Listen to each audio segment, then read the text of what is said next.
نحمده ونصلي على رسوله الكريم أما بعد فأعوذ بالله من الشيطان الرجيم بسم الله الرحمن الرحيم ولا تهنوا في ابتغاء القوم إن تكونوا تعلمون فإنهم يعلمون كما تعلمون وترجون من الله ما لا يرجون وكان الله عليما حكيما إنا أنزلنا إليك الكتاب بالحق لتحكم بين الناس بما أراك الله ولا تكن للخائنين خصيما واستغفر الله إن الله كان غفورا رحيما ولا تجادل عن الذين يختانون أنفسهم إن الله لا يحب من كان خوانا أثيما يستخفون من الناس ولا يستخفون من الله وهو معهم إذ يبيتون ما لا يرضى من القول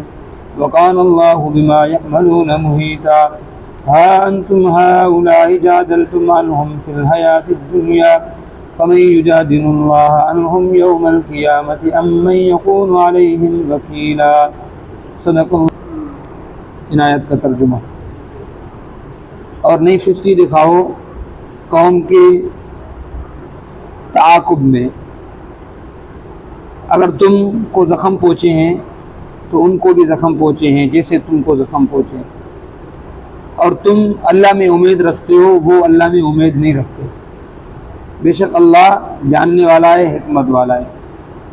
بے شک ہم نے تیرے اوپر کتاب نازل کیا حق کے ساتھ تاکہ تو لوگوں کے درمیان فیصلہ کرے وہ جو اللہ نے تجھے سمجھا دیا، اور خیانت کرنے والوں کی طرفداری نہیں کرو.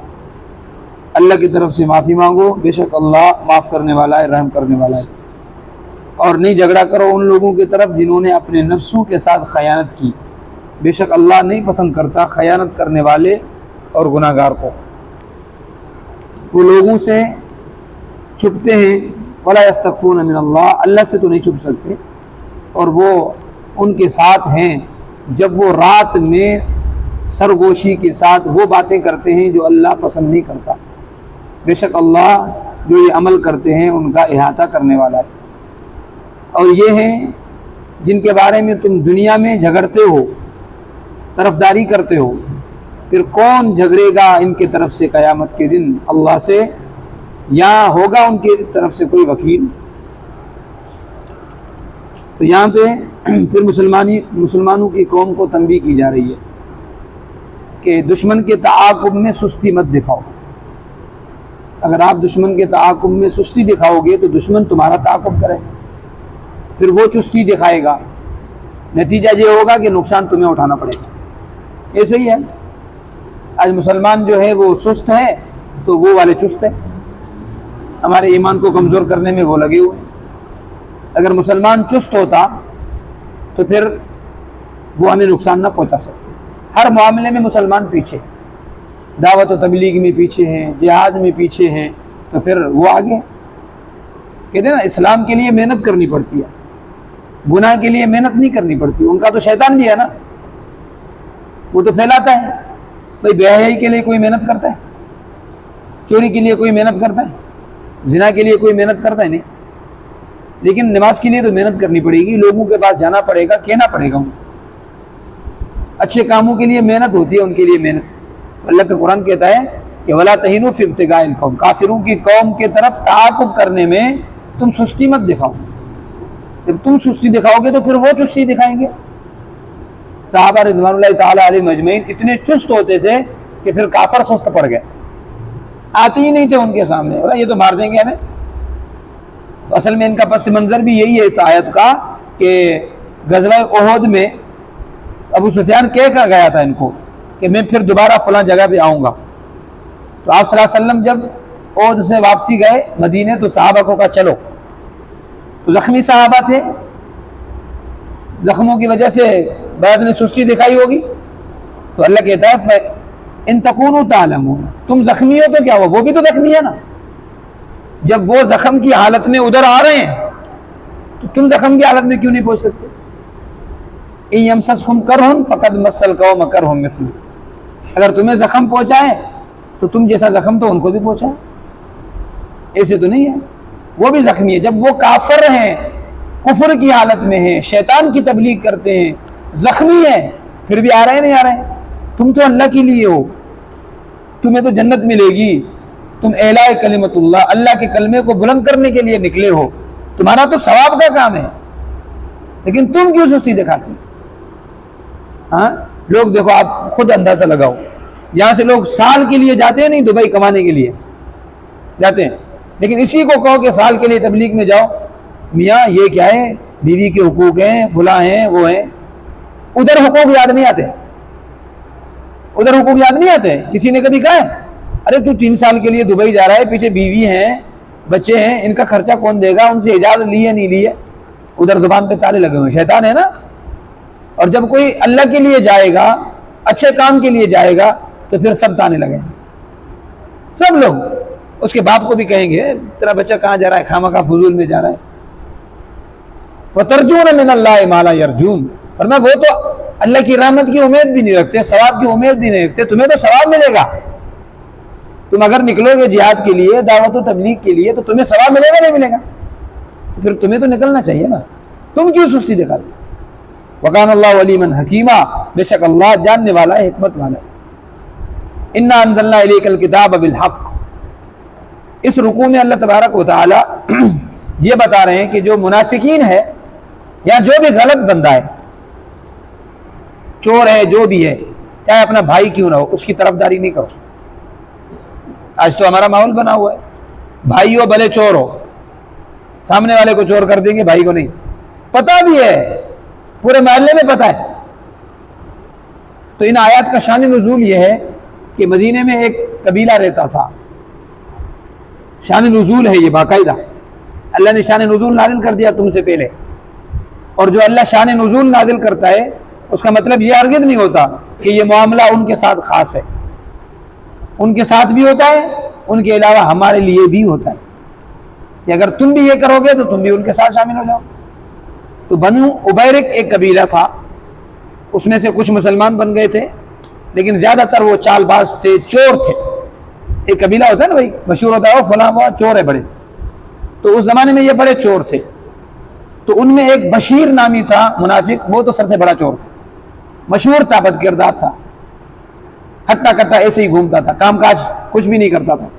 اللہ تبارک و تعالیٰ نے جو فارغ بندہ بیٹھا ہوا ہے اس پر اللہ کو غصہ آتا ہے. حدیث ہے ان اللہ یبغض الشاب الفارغ الصحیح، میں حدیث بتا رہا ہوں. بے شک اللہ غصہ کرتا ہے اس نوجوان پر جو فارغ بیٹھا ہوا، تندرست بھی ہے، کماتا نہیں ہے. تو اس سے یہ مطلب نہیں ہے کہ ہر بندہ چور بنے گا، لیکن جو نہیں کماتا لازمی بات ہے کہیں نہ کہیں تو منہ مارے گا نا، چوری کرے گا یا نہیں کرے گا، جیب تو فل کرنی ہے نا. اس لیے اللہ نے اس پر غصے کا اظہار کیا. اللہ غصہ کرتا ہے اس نوجوان پر، یہ نہیں رحمت کی نگاہ سے نہیں دیکھتا اس کو، جو ہٹا کٹا ہے، فارغ بیٹھا ہوا ہے، کماتا بماتا نہیں ہے. تو یہ اس طرح تھا بشیر، کماتا بماتا کچھ بھی نہیں تھا، پہلے بھی چور تھا لیکن پھر ظاہری مسلمان بنا. تو ایک صحابی تھا حضرت رفاع، بالکل کمزور ہو چکا تھا، دانت اس کے گر چکے تھے. تو اس زمانے میں صحابہ تو کھجوریں کھاتے تھے، کوئی ایک ہوتا جو روٹی گندم کی کھاتا، ورنہ سب صحابہ کھجوروں پہ گزارا کرتے تھے. مال کم تھا، اعمال زیادہ تھے. آج مال زیادہ ہے، اعمال کمزور ہے. جو زیادہ کھائے گا وہ ویسے بھی سست ہو جائے گا، یہ حقیقت ہے. آپ زیادہ کھا کے آ جاؤ نماز میں، مزہ نہیں آئے گا، پیٹ بھرا ہوا ہوگا نا. وہ کم کھاتے تھے، اعمال اس کے زیادہ تھے، ایمان ان کا مضبوط تھا. تو حضرت رفاع کے دانت گر چکے تھے، تو ان کے گھر والوں نے یہ کیا کہ اس کے لیے آٹا منگوایا شام سے. آٹا شام میں ہوتا تھا، تو آٹا رکھ دیا ایک کمرے میں، ادھر ہتھیار بھی رکھ دیے، زرہیں بھی رکھ دی، خود بھی رکھ دی. تو اس حرامی کو پتا چلا، بشیر کو، کہ یہاں پہ مال پڑا ہوا ہے. رات کے وقت آیا، نقب لگایا، ٹھیک ہے، 5 سنڈی میں چنا کھاٹ نقب لگایا اور وہیں سے وہ مال لے گیا. پھر ایسا حرامی چال باز تو ہے نا منافق، اس بوری کا جو منہ ہے نا وہ بند کر دیا یا اس کو کھول دیا وہاں سے. تو تھوڑا سا آٹا گرتا گیا یہودی کے دروازے پہ، وہاں تک گرتا ہوا گیا، وہاں سے پھر منہ باندھ دیا صحیح. پھر لے آیا اپنے گھر، پکایا کھایا خود. اور کچھ دنوں کے بعد وہ تلواریں جو تھی اس نے چوری کی تھی وہ بھی اس کو دے کر آیا، بولا یہ میری رکھ لو، میں بعد میں اٹھا لوں گا۔ سسٹم ایسا بنایا تھا تاکہ چور میں ثابت نہ ہو۔ اور بعض روایتوں میں یہ آتا ہے کہ یہ تو سنیا تھا، بالکل غریب تھا، اس کے گھر میں گندم کی روٹی، سب سمجھ گئے ادھر اس کی چوری ہو گئی، ادھر گندم پک رہی ہے۔ جیسے کوئی غریب ہو اور وہ بڑے بڑے مال لے کر آئے، ٹکے لے کر آئے، دیگیں بنوا رہا ہے، آپ سمجھ جاؤ گے اس نے بڑا کوئی ہاتھ مارا ہے، سب سمجھ جائیں گے نا، تو سمجھ گئے سب۔ شواہد اس کے طرف جا رہے تھے، تو حضرت رفاع تو بول نہیں سکتے تھے، بولتے تو سمجھ میں نہیں آتا تھا، تو اپنے بھتیجے حضرت قتادہ کو بھیجا حضور کی بارگاہ میں، یا رسول اللہ اس نے چوری کی ہے، شواہد اسی کی طرف جا رہے ہیں۔ آپ صلی اللہ علیہ وسلم نے اس کی بات سنی، ادھر ان کو پتا چل گیا کہ حضور تک بات پہنچ چکی ہے، چوری تو میرے طرف آ رہی ہے، تو سب لوگ جمع ہو گئے، منافقین جو تھے سب جمع ہو گئے۔ تو ایک بڑا منافق تھا، اس کے پاس آئے، اس کو کہا پتا ہے ہمارا بندہ چور ہے، لیکن چوری تو چھپانی ہے نا، ہمارے خاندان کی رسوائی ہو جائے گی، رسوائی سے تو بچنا ہے نا، لہذا چلتے ہیں حضور کے پاس، سب جمع ہو کر چلتے ہیں حضور کے پاس، اتنا شور کریں گے اور ایسی زبان بولیں گے کہ حضور صلی اللہ علیہ وسلم ہماری بات کو تسلیم کر لیں گے۔ اور ان میں سے کچھ مسلمان بھی تھے، ان کو پتہ نہیں تھا، تو سب حضور کی بارگاہ میں آئے۔ اللہ کے حبیب ابو قتادہ جھوٹ بولتا ہے، ہمارا بندہ شریف بندہ ہے، اس نے کچھ بھی نہیں کیا۔ جیسے وکیل ہوتا ہے نا، چور کو کیسے بچا لیتا ہے، کوئی اچھا سا وکیل کرو 3 لاکھ والا بچا دے گا آپ کو، بھلے چوری کرو قتل کرو۔ آج کل وکالت یہی ہے، سیدھا جہنم میں جائیں گے، اور کیا ایک چور کا ساتھ دیں گے تو جہنم میں نہیں جائیں گے۔ تو حضور کے پاس آئے، شور مچا، اللہ کے بھی اس کے پاس کوئی گواہ ہے، اور گواہ تو نہیں دے واقع، چوری رات کے ٹائم ہوئی تھی، لیکن شواہد تو تھے نا۔ تو حضور نے کہا کہ ابو قتادہ آپ کے پاس کوئی گواہ ہے؟ فرمایا رسول اللہ گواہ نہیں ہے۔ تو حضور نے ڈانٹا اس کو، جب تیرے پاس گواہ نہیں ہے تو نے ان کے اوپر الزام کیسے لگایا؟ تو ایسے منافق چال باز تھے تو بری ہو گئے وہ، تو اللہ نے قرآن کی آیتیں نازل کی۔ ہمارے ملک میں یا کہیں بھی جو ملک ہوتا ہے وہاں پہ 3 قانون ہوتے ہیں، ایک ہوتا ہے مقننہ، یعنی قانون بنانے والے، جس کو ہم پارلیمنٹ کہتے ہیں۔ یہ پارلیمنٹ کا کام کیا ہے؟ قانون بنانا، قانون بنتے وہاں پہ۔ اور دوسری ہوتی ہے عدلیہ، اس قانون کو نافذ کرنے والے، وہ قانون بتانے والے، وہ بنانے والے، یہ بتانے والے، جس کو عدلیہ کہا جاتا ہے۔ اور تیسرے ہوتے ہیں وکیل، کوئی بندہ ہوتا ہے اس کی طرف سے وکالت کرتے، کوئی مظلوم ہوتا ہے، یاد رکھو وکالت مظلوم کی ہوتی ہے، مجرم کی نہیں ہوتی، یہ بات یاد رکھو۔ 100 بندے گواہیں اس نے قتل کیا، یہ پھر بھی اس کا وکیل بنا ہوا ہے، یہ تو حرام ہے، بالکل اس کی کمائی حرام ہے، سب کچھ حرام ہے۔ 3 قانون ہے، اللہ نے تینوں کا ادھر ذکر کیا ہے اس آیت میں۔ اِنَّا أَنزَلْنَا إِلَيْكَ الْكِتَابَ بِالْحَقِّ، ہم نے آپ کی طرف جو قرآن نازل کیا ہے یہ حق ہے، یعنی قانون قرآن ہے، قرآن کے علاوہ کوئی اور قانون تسلیم ہی نہیں کرو۔ قرآن کہتا ہے اِنَّا أَنزَلْنَا إِلَيْكَ الْكِتَابَ بِالْحَقِّ، برحق کتاب کون سی ہے؟ قرآن، اور حضور کا فرمان۔ اگر اس کے مطابق قانون ہے تو وہ قانون ہے، اگر اس کے خلاف ہے تو وہ قانون کیسے ہوگا؟ قانون ہوگا لیکن برحق نہیں ہوگا، کیونکہ قرآن صرف کس کو برحق کہتا ہے؟ قرآن کو۔ اور دوسرا لِتَحْكُمَ بَيْنَ النَّاسِ بِمَا أَرَاكَ اللَّهُ، عدلیہ کا کام کیا ہے کہ لوگوں کو فیصلہ یا جو قانون وہ بتائیں جو اللہ نے سمجھائے، اپنے طرف سے نہیں، بما اراک اللہ، جو اللہ نے سمجھائے، جو اللہ نے بتائے، جو حضور نے بتائے، اس کے مطابق فیصلہ سنانا ہے، اس کے مطابق قانون بتانا ہے آگے۔ ایسے نہیں کہ اکثر مل گئے زنا پر تو زنا، ولا تکن للخائنین خصیما، یہ وکیلوں کے لیے، جو خائن ہیں، خیانت کرتے ہیں، چور ہیں، ظالم ہیں، قاتل ہیں، ان کی طرفداری نہیں کرو۔ خائنین خصیما، جو خیانت کرنے والے ان کی طرف سے وکالت نہیں کرو۔ حضور کو بھی ڈانٹا جا رہا ہے، حضور علیہ الصلوۃ والسلام کو، کیونکہ حضور نے ان کی بات مانی تھی نا، ورنہ یہ خیانت خور ہیں، یہ چور ہیں، آپ ان کی طرف بات کیوں مانتے ہو؟ لیکن جب آیت نازل ہوئی، اس بشیر نامی کو پتا چلا اب تو آیتیں آ گئی، اب کیا کروں گا میں؟ وہ بھاگ گیا وہاں سے، بھاگ کے مکے آ گیا، پہلے سے بھی مسلمان نہیں تھا لیکن اب تو مرتد ہو گیا۔ تو وہاں پہ ایک عورت تھی جس کا نام تھا سلافہ، اس کے گھر میں رہنے لگ گیا، اس کے ساتھ ناجائز تعلقات تھے اس کے. تو اس نے کہا میں بھی تو میرے پاس کچھ نہیں ہے, کماؤ گے تو کھائیں گے نا. تو وہ اپنا دھندا شروع کر دیا. ایک گھر میں گیا نقب لگانے, دیوار کمزور تھی, اوپر گری, وہ وہیں پہ مر گئی. چوری کا انجام یہی ہوتا ہے آخر میں, یہ بات یاد رکھو. چور کی آخری نہیں ہے, کہیں نہ کہیں پکڑا جائے گا اور مارا جائے گا, مردود ہو جائے گا.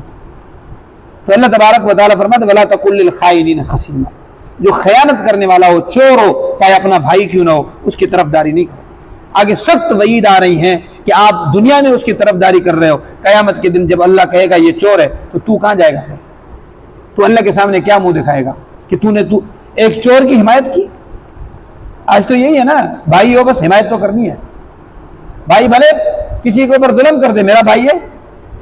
اس چیز میں بھائی نہ ہو, شریعت میں اس طرح کا بھائی نہیں چاہیے. صحابہ رضوان اللہ تعالیٰ علیہ مجمعین, بیٹا اگر کوئی جرم کرتا تو اسے بات کرنا ہی چھوڑ دیتا. بیٹا, جب حضور کی بات آ جائے, اسلام کی بات آ جائے تو بھائی بھائی کو چھوڑ دو. بھائی غلط ہے تو غلط ہے, اس کا طرف کیوں لیتے ہو؟ قیامت کے دن کیسے جان چھوڑاؤ گے؟ اسی بھائی کی وجہ سے پھر پکڑے جاؤ گے. دعا کریں اللہ تبارک و تعالیٰ جو کہا عمل کرنے کی توفیق. الحمدللہ والصلاۃ والسلام علی رسول اللہ. سبحان اللہ, آمین.